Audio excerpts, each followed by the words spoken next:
Moving from the tragic to the mundane, I guess it's mundane. The January jobs report came out, I think, today? Was it today? And 353,000 jobs were added to the U.S. economy, which is about twice what was expected,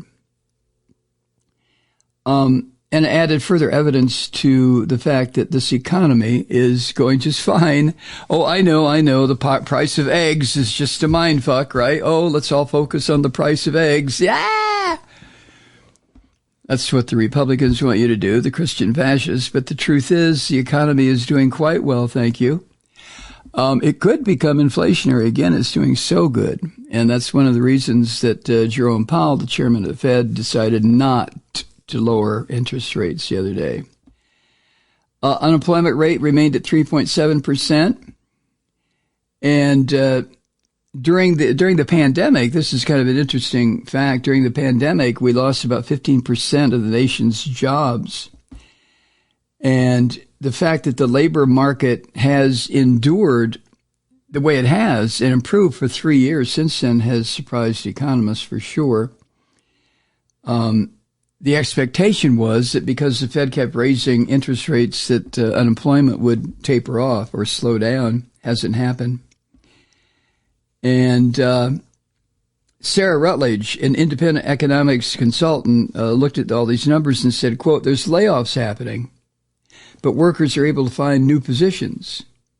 It's almost like a pinch me scenario. Pinch me so I wake up, right? It's that good. Now, the growth in January was all the more impressive of jobs that were taken by American workers. And that was on top of upward revisions to the prior 2 months, which brought the monthly average job gain in 2023. These numbers are all from 2023. Average job gain every month, 255,000. So it's a good thing, and it is so good. It is such a good thing. I wonder when the Americans were polled constantly. What do you think of Biden? What do you think of Biden? What do you think of Biden? What do you think of Trump? What do you think of Marjorie Taylor Greene? You know, all this bullshit. I wonder if the pollsters will soon start hearing from the American public who may say, yeah, the price of eggs is really outrageous, but everything else is going just fine. I wonder. Now, in light of all these good numbers, how did the Orange Antichrist react? Well, he said if he is reelected, he would fire Federal Reserve Chair Jerome Powell. And he accused Powell of considering rate cuts in interest to give Democrats an advantage in the 2024 election. This is so Trump. I mean, Trump is the one that appointed him, right? After Janet Yellen left. I think it was in 2018. So now he's, I'll fire him. In an interview with the Fox Sewer Business Network with Maria Bartiromo, he said, quote, it looks to me like he's trying to lower interest rates for the sake of maybe getting people elected. I don't know. And then he added, this is this morning, and then the orange asshole added this, quote, I think he's going to do something to probably help the Democrats, I think, if he lowers interest rates, repeating himself.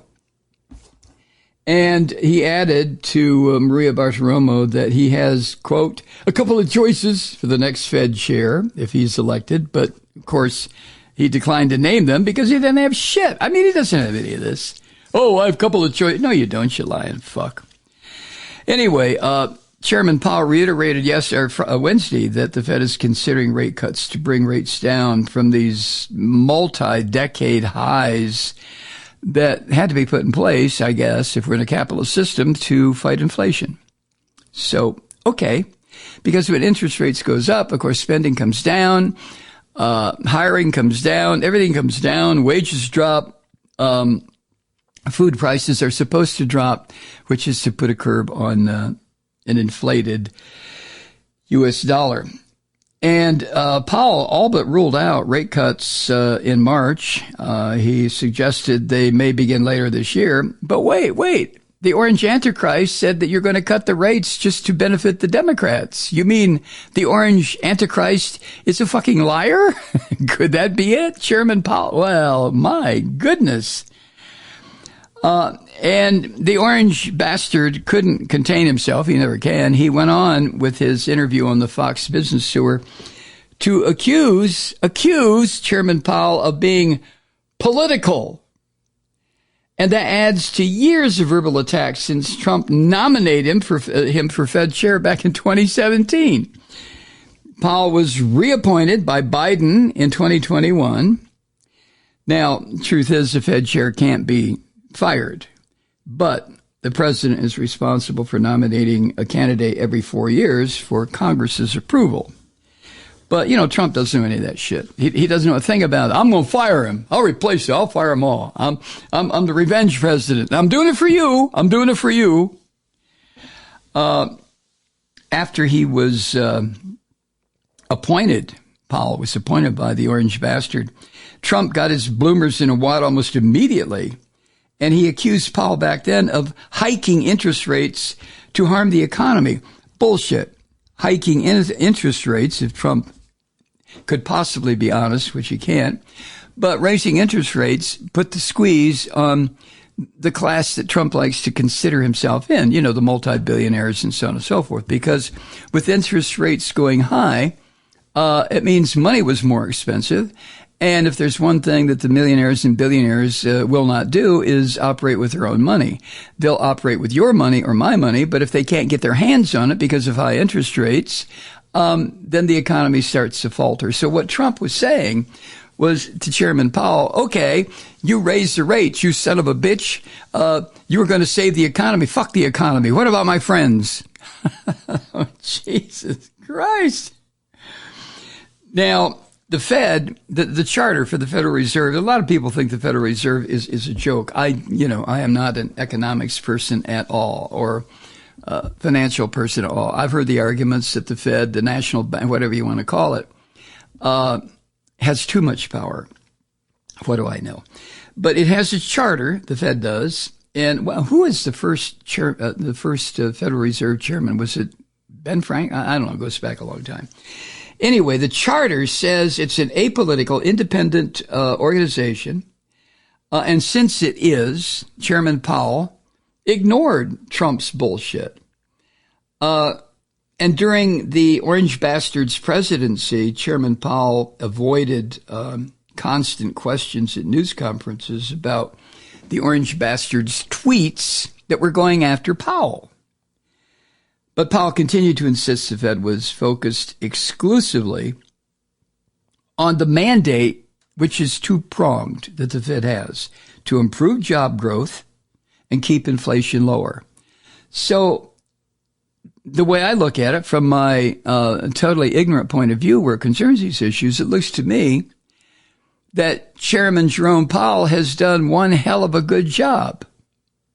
And if that's the case, then Trump is going to hate him because people are going to think that Chairman Powell and the Democrats are better than Chairman Trump and the slime and the scum that he puts into positions of authority, which is really pretty true. So anyway, what else? I guess I'd say I just wanted to mention, of course, Trump is going to lose his shit if something goes well. It's just like the border crisis that we have found ourselves into because of 3-4 decades of not having the kinds of laws necessary to regulate people coming to this country. But that is the aftermath of what really caused all of this immigration from other countries in Central and South America and Mexico. And that immigration comes, those desperate people come, I mentioned this before, you know this, because of U.S.